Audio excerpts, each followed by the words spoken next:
అటు అనకాపల్లి జిల్లా నక్కపల్లి మండలం బోయపాడు సముద్ర తీరంలో లక్షల సంఖ్యలో చేపలు మృతి చెందడం కలకలం రేపుతోంది. సముద్ర తీరంలో దాదాపు 1,00,000కు పైగా చనిపోయిన చేపలు కొట్టుకొని వచ్చాయి. గతంలో ఎన్నడూ ఇలాంటి పరిస్థితి చూడలేదని స్థానికులు తెలిపారు. భారీ సంఖ్యలో మత్స్య సంపద మృత్యువాత పడడానికి రసాయన పరిశ్రమలే కారణమని మత్స్యకారులు ఆరోపిస్తున్నారు. దీనిపై అధికారులు చర్యలు తీసుకోవాలని స్థానికులు డిమాండ్ చేస్తున్నారు. రాజీపేట పంచాయతీ శివారు గ్రామం నుండి రాజీపేట పంచాయతీ వరకు సముద్ర ఒడ్డున పెద్ద ఎత్తున సముద్ర చేపలు చనిపోయి ఉన్నాయి. దీనికి కారణం మెట్రో వాళ్ళు ఎటువంటి అనుమతులు లేకుండా వేసినటువంటి ఒక పెద్ద పైప్ లైన్. ఈ పైప్ లైన్ దౌర్జన్యం చేసి రాజీపేట గ్రామస్తుల్ని బయట ప్రాంతం గురి చేసి ఈరోజు పోలీసు వారిని అధిక మోతాదులో పెట్టి ఇక్కడ పైప్ లైన్ వేశారు. అయితే దీనికి కారణంగా ఇది ఒక ఆలయం.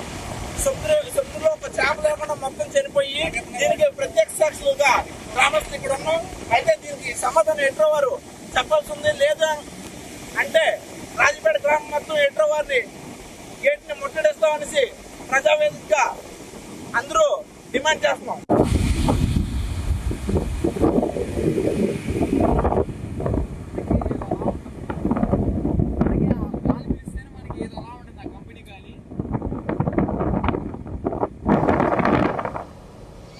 ఇక ఈ చేపల మృతికి సంబంధించి మరింత సమాచారం మా కరెస్పాండెంట్ చంద్రశేఖర్ అందిస్తారు.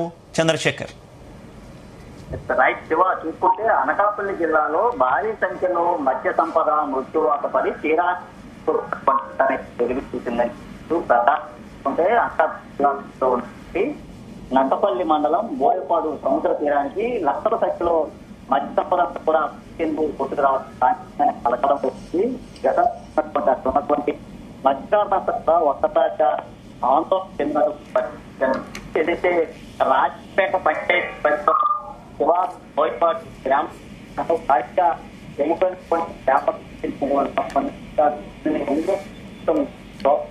పెట్టినటువంటి పరిస్థితి కనిపించింది. దాదాపు సుమారు 6 కిలోమీటర్ల మేర ఉన్నటువంటి సముద్ర తీర వెంబడి కూడా వేలాది సంఖ్యలో చేపలైతే చనిపోయి తీరానికి కొట్టుకుంటున్నటువంటి ఘటన ఒక్కసారిగా కూడా ఉన్న వారందరినీ కూడా కలసి వేసినటువంటి పరిస్థితి కనిపిస్తుంది. సముద్ర తీర ప్రాంతం వెంబడి ఉన్నటువంటి లక్ష్మీపురం నుండి రాజేపేట వరకు కూడా అంటే 6 కిలోమీటర్ల పరిధి ఉండేటటువంటి ఈ తీరం వెంబడి సాయంత్రం 4:30 గంటల ప్రాంతంలో ఒక్కసారిగా మృతి చెందినటువంటి లక్షలాది చేపలు వచ్చి కొట్టుకు రావడంతో అటువంటి మత్స్యకారులు కూడా ఆందోళన చెందినటువంటి పరిస్థితులు ఉన్నాయి. ముఖ్యంగా చూస్తుంటే పాయకరపేట నియోజకవర్గ పరిధిలో ఉన్నటువంటి రాజేపేట సముద్ర తీరంలో ఉన్న హెటెరో డ్రగ్స్ ఏవైతే ఉన్నాయి ఈ ఫార్మా కంపెనీల కారణంగా అక్కడ ఉన్నటువంటి జలచరాలు మృత్యువాత పడి తీరానికి కొట్టుకొచ్చి ఉండొచ్చు అనేటటువంటి అనుమానం అక్కడ ఉన్నటువంటి మత్స్యకార గ్రామస్తులంతా కూడా వ్యక్తం చేస్తున్నటువంటి పరిస్థితి కనిపిస్తుంది. ప్రధానంగా చూస్తుంటే ఫార్మా కంపెనీలు కారణంగా కూడా అక్కడ ఉన్నటువంటి చేపలన్నీ కూడా మృత్యువాత పడ్డాయంటూ కూడా వారంతా ఆవేదన అయితే వ్యక్తం చేసినటువంటి పరిస్థితి కనిపిస్తుంది. ఇప్పటికే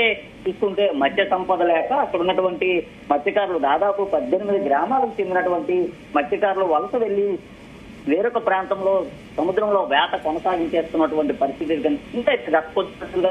దాదాపు 2 నెలల కాలంగా కూడా వేటకు విరామం ఇవ్వడంతో మత్స్యకారులంతా కూడా ఇళ్ల వద్దే ఉండి వారి యొక్క బోటుని రిపేర్ చేసుకోవడంతో పాటు వలలను కూడా రిపేర్ చేసుకుని గత కొద్ది రోజులు అంటే 15వ తేదీని మాత్రమే వారంతా కూడా వేటకు వెళ్ళినటువంటి పరిస్థితి కనిపించింది. ఈ నేపథ్యంలోనే చూసుకుంటే ఏదైతే సముద్ర తీర ప్రాంతం వెంబడి బోయపాడు ప్రాంతంలో ఒక్కసారిగా కూడా మృతి చెంది పడి ఉన్నటువంటి ఈ జలచరాల్ని అక్కడ ఉన్నటువంటి చేపలను చూసి వారంతా కూడా పూర్తిగా చలించిపోయినటువంటి పరిస్థితి కనిపిస్తుంది. ఒకవైపు ఉపాధి లేక ఆందోళన చెందుతున్నటువంటి నేపథ్యంలో లక్షలాది చేపలు మృత్యువాత పడి తీరానికి కొట్టుకు రావడం వారందరిలో కూడా ఆందోళన అయితే రేకెత్తిస్తున్నటువంటి పరిస్థితి. ముఖ్యంగా దీనికి సంబంధించి అక్కడ ఉన్నటువంటి మత్స్యకారులంతా కూడా తీవ్రమైనటువంటి వేదనను అయితే వ్యక్తం చేస్తున్నారు. ముఖ్యంగా చూసుకుంటే ఏదైతే పాయకరావుపేట ప్రాంతం కావచ్చు లేదా నక్కపల్లి ప్రాంతంలో కూడా ఉన్నటువంటి ఫార్మా పరిశ్రమలు ఏవైతే ఉన్నాయో ఫార్మా పరిశ్రమల కారణంగా ఫార్మా పరిశ్రమల నుంచి రిలీజ్ అయినటువంటి రసాయనిక వ్యర్థాలు ఏవైతే ఉంటాయో ఈ రసాయనిక వ్యర్థాలు అక్కడ సముద్రంలో కలవడంతో పూర్తిగా మత్స్య సంపద మృత్యువాత పడిందంటూ కూడా వారంతా ఆవేదన అయితే వ్యక్తం చేస్తున్నారు. ఈ నేపథ్యంలోనే